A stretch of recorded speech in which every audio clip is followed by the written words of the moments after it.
Welcome back. Today we're going to complete the formula with C.A.P. C.A.P. C stands for checks and captures, but it actually represents all forcing moves. The ex-world chess correspondence champion, Cecil Purdy, has a wonderful quote, and I'm going to give it to you now, and this is one that you should remember. I've got it flashing up on my computer actually, so I never forget it.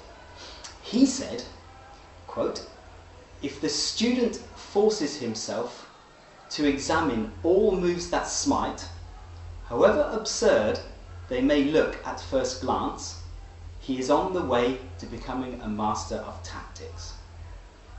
Fantastic. So, checks and captures, but all forcing moves, all moves that threaten something. We must identify these first of all as our possibilities, our candidate moves. This is particularly the case when the armies have come into contact, but in all positions we should examine all of these. Now it may seem that there must be an awful lot of checks and captures in any given position, but even if there are, some of them may look absurd at first sight, and some of them are, so we can eliminate them very quickly. But we must train ourselves to examine all of them if we want to become a master of tactics. Okay, so once we've identified them all, C, that helps us identify them all, we must then A, analyse and assess. What we must do is then take each candidate move, analyse the move to the end of the forcing sequence, and at the end of the forcing sequence we must assess the position. Whether it's better for us, better for our opponent, equal, better than the position we're starting at for us. We must have an assessment. We analyse each of the moves, we assess each of the moves to the end of the forcing sequence, and then we must assess that position at the end of the forcing sequence. Only after we've done this can we make our choice, our fully informed choice. And then we're ready to play our move.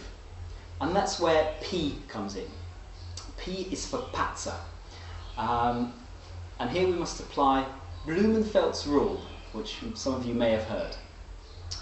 And Blumenfeld's rule simply says, before you actually make your move, just look at the position through the eyes of a patzer. Just make sure that you haven't left on anything obvious.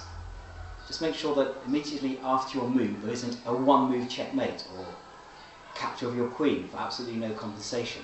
I can tell you that strong players, and it's happened to me as well, it's happened to strong players, and as I say, I've experienced it myself. So apply Blumenfeld's rule. It will save some tears, I can assure you. So there we have it. We now have the full formula. Magic C.A.P. Material, attack, activity and attack, goals and targets, initiative, candidates, checks and captures, which encompasses all forcing moves as well, analyse and assess, and patzer. Make sure you're comfortable with the formula with each element. We're going to be going into great detail now with each of these, but for now make sure you're comfortable with it, and I'll see you tomorrow.